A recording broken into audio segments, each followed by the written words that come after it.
Human envoy executed by Galactic Council. Earth unleashes full-scale retaliation. The hall was silent. Too silent. Ambassador Aaron Hale stood alone at the center of the Galactic Assembly Chamber. The room was enormous, shaped like a giant circle, with rising platforms where dozens of alien species watched him from above. The ceiling was a massive dome showing stars from every corner of the galaxy. Normally, Aaron found it beautiful. Today, it felt cold. He wore Earth's ceremonial navy blue uniform. The silver emblem on his chest marked him as the official envoy of humanity. He had spent months preparing for this day, months studying alien cultures, learning their laws, and convincing himself that peace was possible. Aaron believed in diplomacy more than anyone else on Earth. But the air felt wrong. Something had changed. Slowly, the alien council members stopped whispering. Their eyes, sharp, glowing, or shimmering depending on their species, turned toward the Vorian Prime Speaker as it raised a claw-like limb. Instantly, the chamber fell silent. Ambassador Hale, the Prime Speaker said through his translator device, "We have reviewed Earth's request to join this council. We have studied your species, your growth, and your dangerous speed." Aaron kept his face calm.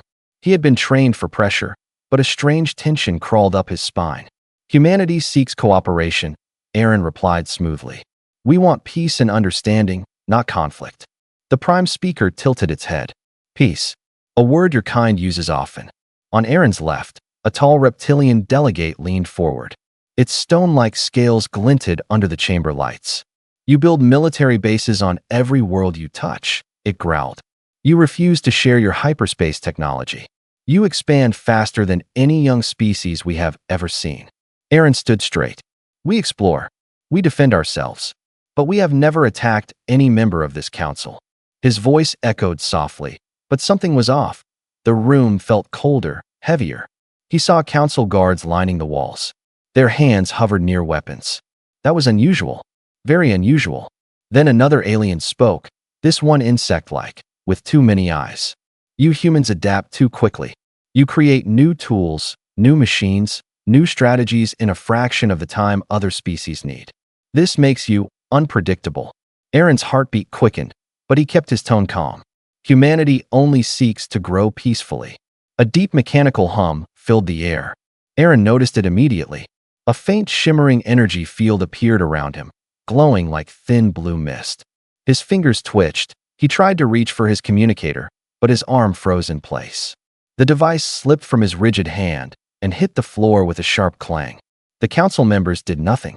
None of them looked surprised. The Prime Speaker spoke again. "Ambassador Hale, your species is bold. Too bold.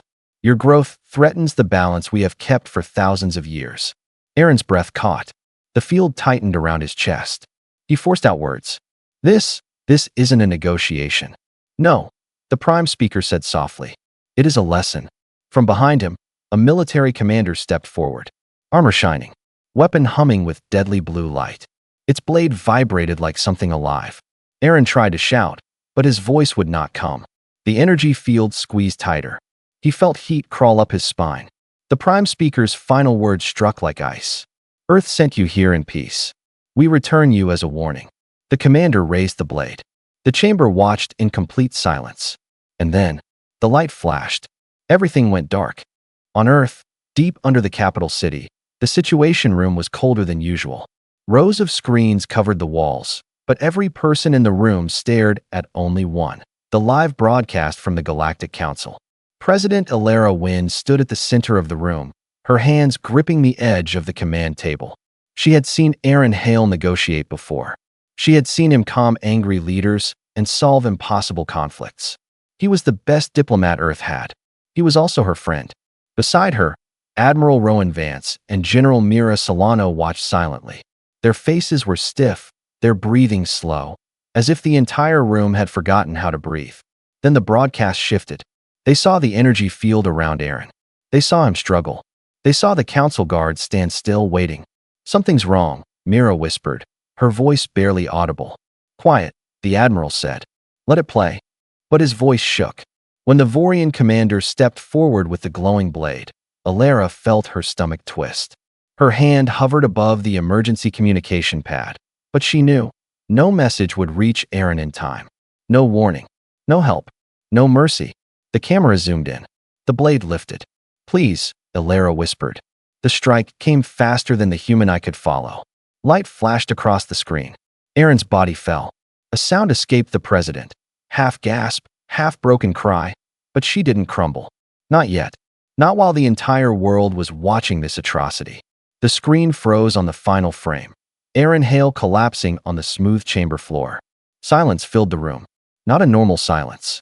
A suffocating, heavy one. The kind that presses against the chest and makes every heartbeat painful. General Mira wiped tears with the back of her glove.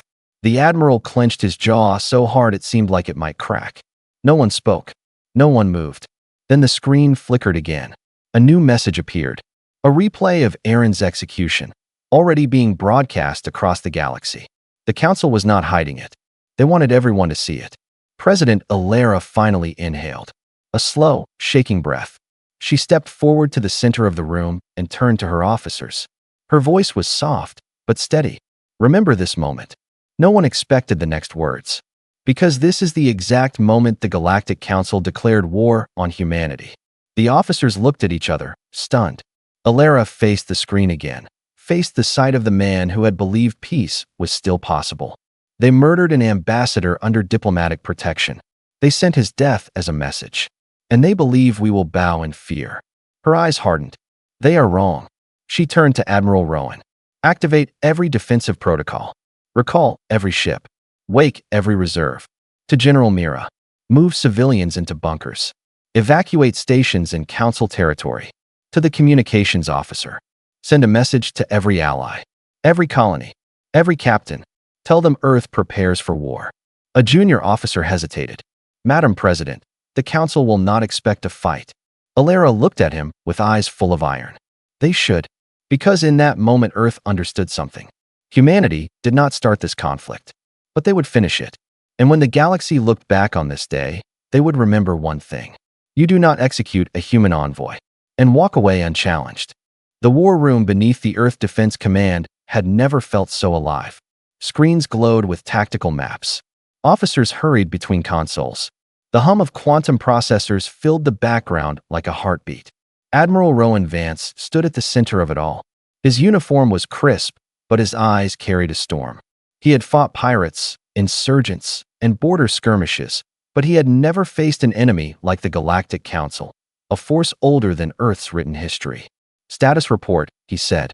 A hologram flickered to life, displaying the solar system. Blue icons represented human ships. Red ones indicated possible Council attack routes. Commander Lyra Shore stepped forward. We have 70 capital ships ready for immediate action. Another 40 are in dockyards, but they can be armed within days. Rowan nodded. Good. Spread them out. No large formations. The Council favors overwhelming strikes. We deny them targets. Screens shifted as orders went out. Human ships across the system moved into new positions, forming a protective web around Earth and its colonies. General Mira Solano walked in, wearing combat armor instead of dress uniform. Her voice was low and harsh. All ground divisions are mobilized. Colonies are evacuating civilians. Mars Guard reports full readiness. She paused. But if the Council sends a full armada, they will outnumber us by thousands. Rowan sighed. They always had the numbers. Humans have the will. Mira smirked slightly. That's what scares them. Another hologram appeared. This one showing a woman in a white lab coat with messy hair and tired eyes. Dr. Selene Arcturus, head of Earth's Advanced Defense Projects. Rowan folded his arms. Selene, tell us Project Rift Hammer is ready. She took a breath. It works. We ran final tests this morning. The room froze. Project Rift Hammer was Earth's most dangerous creation, a hyperspace disruption system capable of shredding any ship entering the solar system. A trap made from physics nightmares. General Mira narrowed her eyes. How large is the effect? Selene tapped her tablet. A simulation played, an alien warship attempting to jump toward Earth. As it exited hyperspace, the fabric of space twisted violently around it. The ship buckled, stretched, and shattered into fragments. Gasps filled the room. It lasts 6 hours per activation, Selene explained. Place enough generators, and the entire system becomes a minefield. Illegal in every treaty, Rowan said softly. They executed our envoy, Celine replied. Treaties died the moment Aaron Hale did. President Alara entered then, and every officer straightened. She studied the simulation again. Her face stayed calm, but her fingers curled slightly. Deploy them, she said. Every jump route. Every known entry corridor. Make the approach to Earth lethal. Celine nodded and disappeared from the screen. Rowan turned back to the hologram. What about the civilians on Nexus Prime? General Myra's expression darkened. 43 humans still trapped. Engineers. Traitors. Students. If the Council realizes we're preparing for war. Rowan finished her sentence. They become bargaining chips. Silence. Then Mira spoke, voice firm. We send the Raptors. Everyone looked up. The Raptors were Earth's most elite strike Marines. 2,000 of the most skilled soldiers humanity had. They were used only in rescue missions where failure was not an option. And who leads them? Rowan asked. The answer came from the doorway. Colonel Dorian Creed, wearing heavy armor, stepped inside. His reputation was legendary. He had extracted hostages from pirate rings, taken down warlords, and survived battles no one else walked away from. He saluted. I heard you needed someone to bring our people home. General Mira almost smiled. You're late, Colonel. Traffic in Antarctica, he replied dryly. President Alara stepped toward him. This mission will be dangerous. The Council will call it an act of war. Colonel Creed looked her directly in the eyes. They started the war. We're finishing their chapter. Alara nodded once. Your orders. Retrieve every human on Nexus Prime. No one gets left behind. The colonel turned and walked out, his boots echoing like thunder in the silent hall. Rowan watched him go, then faced the president. When Creed moves, the galaxy shakes. Alara exhaled slowly. Good. Let them feel it. Through the war room glass, they could see Earth, blue, bright, alive. A world preparing to defend itself with everything it had. For the first time in history, humanity was not the student of the galaxy. It was the warning, and the Council had no idea what storm was coming. The strike ship Falcon's Edge emerged from hyperspace just outside the sensor range of Nexus Prime. Its hull was dark, coated with stealth plating, absorbing nearby energy waves. Inside, the atmosphere was tense but focused. Colonel Dorian Creed stood in the center of the drop bay, checking the weapons and armor of his Marines. The Raptors were known for one thing: impossible missions. Missions that regular soldiers would never survive. Today, the impossible felt personal. 43 humans were trapped on a station controlled by the same council that murdered Aaron Hale. Everyone in the bay understood what that meant. Listen up, Creed said, his voice deep and steady. We're going in quiet. We're going in fast. We are not here to fight the entire station. He paused. We are here to bring our people home. The Marines nodded, their helmets sealed with a soft hiss. The ship's pilot spoke through the comms. Docking ring in 30 seconds. Enemy defenses detected, but not active yet. Not yet, Creed muttered. They will be. The Falcon's Edge dropped lower, flying close to the station's outer hull. Nexus Prime was enormous, a floating city of metal and light. Thousands of aliens lived here, worked here, ruled from here. And somewhere inside, humans waited without knowing a rescue was coming. Creed checked his wrist display. Alpha Squad takes point. Bravo holds extraction. Charlie protects civilians. Move with precision. The ship shook as defensive turrets on the station suddenly came alive. They spotted us, the pilot shouted. Return fire. Hit the turrets, not the building, Creed ordered. We are not here to start a massacre. Energy bolts splashed across their shields. The ship dove sharply. 2 turret blasts nearly clipped them, but the Falcon's Edge spun and fired back. Its rail cannons ripped through the turrets with pinpoint accuracy. Docking clamps in 3, 2, 1. Lock. The side doors blew open. Smoke filled the air. Creed jumped first. His boots slammed onto the metal floor of the docking ring. Alarms blared instantly. Council guards rushed forward. Mixed species, armored, armed, and clearly shocked to see humans charging toward them. Creed raised his rifle. Raptors, advance. The Marines moved like a single living machine. Shields flared as energy bolts hit them. Human rifles answered with sharp bursts of kinetic fire. The Council guards had never fought soldiers trained for real war. They broke formation quickly, falling back, shouting for reinforcements. Creed's voice thundered. Push forward. We break through before they surround us. The Raptors swept through the docking wing, their boots pounding on steel floors. Sparks danced from the walls as stray shots hit pipes and panels. They reached the main corridor. Hundreds of alien civilians stampeded in panic. The Raptors held their fire. Creed raised a hand. No harm to civilians. Move them aside gently. We aren't here for them. As they passed through the hallway, Creed opened a comm channel. Locate the human quarter. A Marine hacked into the station's directory. 3 levels up. Doors sealed from inside. Then we opened them. The Raptors took the lift, packed shoulder to shoulder. Lights flickered. The station trembled. Distant explosions echoed, security forces mobilizing. The door slid open to a sealed metal hatch marked in multiple alien languages. Step back, Creed ordered. Sergeant Hannah Torres placed a shaped charge. 2 seconds later, the hatch blew inward. Inside, 43 humans stared back at them. Teachers, technicians, trade workers, children. Their faces were pale. Their eyes filled with fear. A woman stepped forward. Are you from Earth? Creed lowered his weapon slightly and nodded. We're taking you home. Some cried. Some collapsed. Some grabbed their bags without a word. But all of them moved. Charlie Squad, form a shield around the civilians. Creed commanded. Everyone else, prepare for the hardest walk of your life. They began moving back toward the lift. That's when the ambush hit. A full company of alien soldiers burst from side corridors. Vorian infantry, armored head to claw, firing without hesitation. Creed spun, shouting, "Rear defense! Cover the civilians!" The corridor exploded into chaos. Human shields flickered as energy bolts rained down. Marines returned fire in controlled, deadly bursts, knocking alien soldiers to the ground. A young human boy tripped. A Marine swept him up one-handed and kept running. "Keep moving," Creed yelled. "We're almost there." The Marines formed a moving wall, taking hits, firing back, holding the aliens off. Step by step, they pushed toward the docking ring. The final door was in sight. Go, go, get them inside," Creed shouted. Civilians rushed through the ship's ramp. Marines dragged the wounded. The last few defenders held the corridor. A bolt struck Creed's shoulder. He gritted his teeth, but didn't fall. His armor held. When the final civilian crossed the ramp, Creed backed through the door and hit the seal control. The hatch slammed shut as alien weapons hammered the other side. Pilot launch. The ship pulled away from Nexus Prime just as Council fighters scrambled from hangars.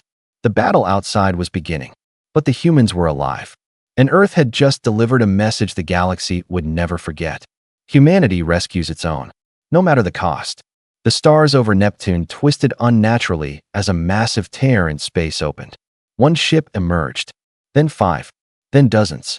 Within minutes, hundreds of Council warships stood in formation, shining metal giants stretching across the void like a wall of steel and hostility. The Grand Armada had arrived. War Chief Sereth Drain, commander of the entire strike force, stood on the bridge of his flagship Glory of Dominion. His scaled hands gripped the railing as he studied the hologram of the solar system. "Earth hides behind tricks," he growled. "Hyperspace traps, ambushes, coward tactics." His second-in-command, a thin, insect-like officer, clicked nervously. "War Chief, humans fight differently. Their unpredictability." Sereth cut him off. "Their unpredictability is why they must be broken." He turned to the fleet communicator. "All ships advance. Sublight speed. No jumps. Humans will not catch us in their traps again." The order echoed across thousands of decks. Engines lit up like falling stars. The Armada pushed deeper into the system. But the silence did not last long. A warning alarm sliced through the air. "Unknown projectiles inbound," a Council officer shouted. From behind a field of drifting rocks, dozens, no, hundreds, of railgun rounds streaked toward them like metallic comets. The first volley hit. A cruiser's shield snapped. The second volley punched through its hull. The ship tore apart in a flash of fire and splintered metal. Multiple impacts. Where are they coming from? "They're everywhere." Commander Vex, the chief analyst, zoomed in on the source. "War Chief, the asteroid belt is armed." Sereth stared at the display. It didn't make sense at first. The asteroids were natural, ancient. Then he saw glimmers, small powered platforms hidden inside rocks, firing in perfect rhythm. Humans had weaponized the entire belt. "This is madness," Vex whispered. No, Sareth corrected darkly. This is war. The Armada responded. Fighters launched like swarms of metal insects. They weaved between asteroids, firing at anything suspicious. Some platforms were destroyed. Others kept firing, but the damage was done. By the time the Armada had pushed halfway through, 23 more ships had been lost. On Mars, in the Defense Grid Command Center, Commander Cade Rowan watched the impact results. Sweat dripped from his brow, but his eyes were sharp. Keep shifting the firing platforms, he ordered. Never let them find a pattern. Lieutenant Yara Chan, fingers flying across the console, smirked. Sir, the Council is confused. They don't understand we're using old physics and cheap metal instead of fancy tech. Good, Cade said. Let them choke on simplicity. Back near Jupiter, Admiral Rowan Vance monitored the battle from the bridge of the battleship Resolute. The solar system map flickered with hundreds of red dots creeping forward, despite their losses. They're still coming, his tactical officer said. Even after losing a quarter of their vanguard. Rowan exhaled. We expected that. He tapped the comms. All human ships, stand by. We strike only when the Armada stretches too far. Wait for my signal. His voice was calm, but inside his chest a storm raged. He knew humanity was dancing on a knife's edge. One mistake, and the Council would crush them like sand. President Alera's voice came through quietly. Admiral, how long? Minutes, Rowan answered. They're almost in the kill zone. Meanwhile, on Earth, Dr. Celine Arcturus stood over Project Rifthammer's main console. A hologram displayed the hyperspace structure around the system, glowing like tangled threads of light. If they get past our fleet, she murmured, I will have to trigger it. Her assistant swallowed. You mean, cut the solar system off from the galaxy? Trap the Armada? Trap us too. Celine didn't look at him. Better isolation than extinction. Back in deep space, the Armada reached the midpoint between Mars and Jupiter. Sareth stared at the tactical display. We lost many ships, yet still we outnumber them greatly. Once we reach Earth, the fight ends. But something bothered him. The humans had not yet deployed their capital ships. They were too quiet, too patient. Then the realization hit him like ice. They're waiting for us to be trapped between planetary orbits. A shriek from the sensors interrupted him. New signatures. Behind us. Multiple human capital ships. And then another shout. Additional signatures ahead. They're surrounding us. The trap had snapped shut. Rowan Vance's voice echoed across the fleet-wide broadcast. Council Armada. This is Admiral Vance. You have entered a human engagement zone. He paused. We will not let you reach Earth. Sareth's eyes widened. They dared? Then Admiral Vance finished. Humanity fights now. The stars exploded into war. Space lit up like a storm of fire as the human fleet struck from both sides. Bright flashes tore across the darkness. Capital ships roared forward. Fighters swarmed like angry sparks. Admiral Rowan Vance stood firm on the bridge of the Resolute. The main screen showed chaos, a beautiful, deadly chaos. Forward batteries, continuous fire, he ordered. Target their carriers. Aye, Admiral. Blue human icons smashed into red Council icons. Some turned dark immediately, destroyed. Others collided, retreated, or exploded in silent light. Rowan breathed in slowly. Then he gave the command that would define the battle. All ships, push straight through their center. Break them before they regroup. The bridge trembled as the Resolute took a direct hit. Crew members steadied themselves. But no one wavered. The Council feels fear for the first time. War Chief Sareth Drain bared his teeth in frustration. Never in centuries of battle had he seen such a reckless, fearless attack. Human ships are ramming through our formations, an officer shouted. Sareth slammed his fist against the console. Hold your line. They are outnumbered. War Chief, the analyst interrupted, trembling. They don't care. That was the terrifying part. Humans were fighting like they had nothing left to lose. Like they had already accepted death. As long as Earth lived. Sareth watched a human destroyer burn its engines until they glowed white, smash into a Council cruiser, and split it in two before exploding. It made no tactical sense. It made perfect emotional sense. Madness, Sareth whispered. No, the analyst said quietly. Humanity. Ground crews joined the fight. On Mars, Commander Cade Rowan saw a massive cluster of Council ships pushing toward a gap in the human line. They're going to break through, his lieutenant warned. Not if the asteroid plan works, Cade answered. He opened the command channel. All demo teams, detonate sequence now. Across the asteroid belt, deep charges exploded. Massive rocks drifted out of orbit, guided by gravity and momentum. The Council ships never saw it coming. A mountain-sized asteroid clipped a carrier, crushing its hull and ripping it apart like paper. Smaller rocks slammed into support ships, sending them spinning helplessly. Lieutenant Yara Chun laughed breathlessly. Sir, we're throwing planets at them. Not planets, Cade corrected. Just very angry rocks. Boarding the flagship. Colonel Dorian Creed, still bruised from the Nexus Prime rescue, led a fresh boarding squad toward the Council flagship Glory of Dominion. This is insane, a young Marine shouted over the comms as their shuttle dodged weapons fire. Creed didn't flinch. Insanity is doing nothing while the enemy marches toward your home. We're choosing action. Using debris as cover, their shuttle hooked onto the flagship's hull. The door blew open, and Marines stormed inside.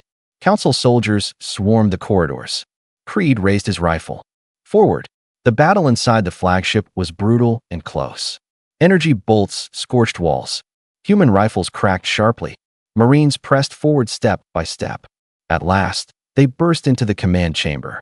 War Chief Sareth spun toward them, eyes blazing. You dare set foot on my bridge. Creed's voice was calm. We're humans. We walk wherever we have to. The Marines moved fast. Non-lethal rounds hit Sareth from multiple sides. His massive body crashed to the floor with a violent thud. Target secured. Creed barked. Flagship is ours. The bridge fell into stunned silence. Even the alien officers froze. Humanity had captured the heart of the Armada. The end of the Armada. On the Resolute, Admiral Rowan watched Council ships suddenly lose coordination as their command network collapsed. They're breaking, his tactical officer shouted. Some are powering down. Rowan exhaled, muscles finally relaxing. Broadcast surrender terms. Friendly ones. The officer blinked. Friendly. Rowan nodded. We fight hard, but we don't become monsters. Council ships began shutting down weapons. Lights dimmed. Engines powered off. One by one, massive warships surrendered. Then, Admiral, another officer called out. Incoming message from President Alara. She asks. The officer hesitated. Is Earth safe? Rowan looked at the map. The red icons were fading. The blue ones, though fewer, still shone bright. A slow smile grew on his face. Tell her yes, Rowan said quietly. Earth stands. But the war is not over. On Earth, President Alara Wynn stood before a massive tactical wall. Lights showed victory, but also the terrible cost. Thousands dead. Dozens of ships lost. Mars scarred. Stations burning. But Earth lived. A call came through. Admiral Vance here, Rowan said. We've secured the Armada. Most ships have surrendered. Others disabled. Sareth Drain is in custody. Alara closed her eyes for a moment. Not in relief. In resolve. Prepare a negotiation summit, she said. And prepare our terms. Terms, Madam President? Alara's voice hardened. The Council wanted to teach us a lesson. Now it's time we teach them one. She stepped forward. No species executes a human envoy and walks away believing themselves superior.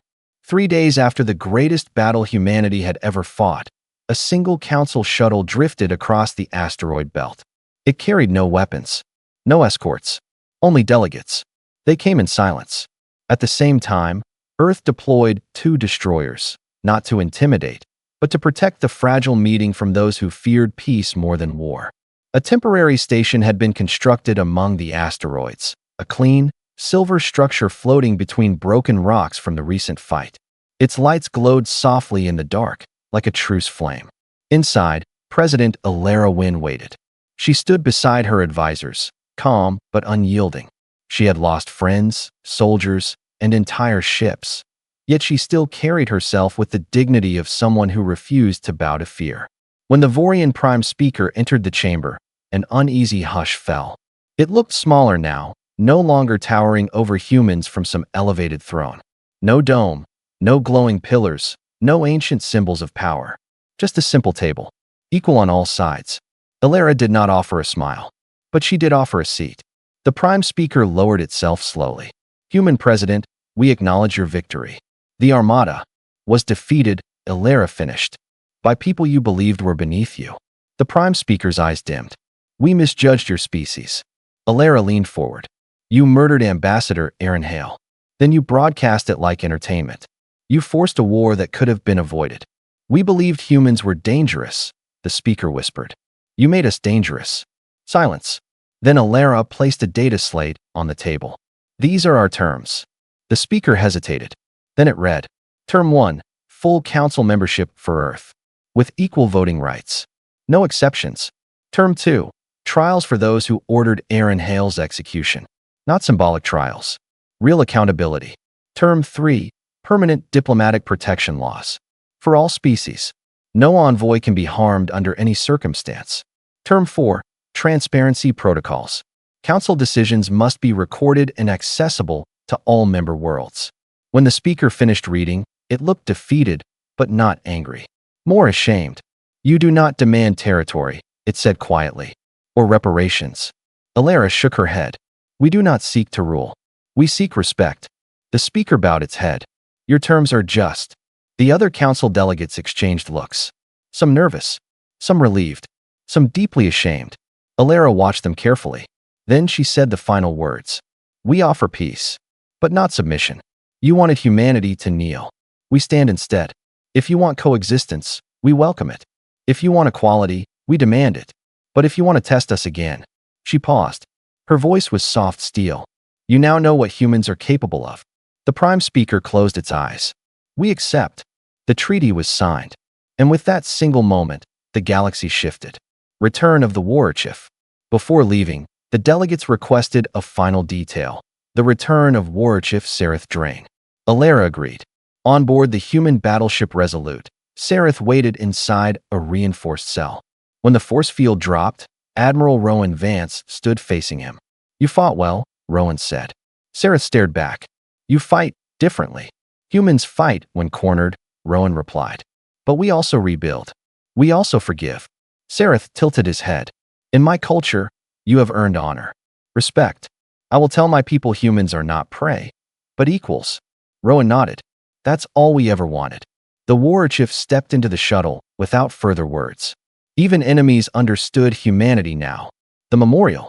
6 months later, Earth held a ceremony at the new interstellar peace garden on the moon. White stones lined the walkway. A statue of Aaron Hale stood at the center, calm, brave, and unbroken. President Alara spoke to the crowd. Aaron Hale believed in peace. He died for it.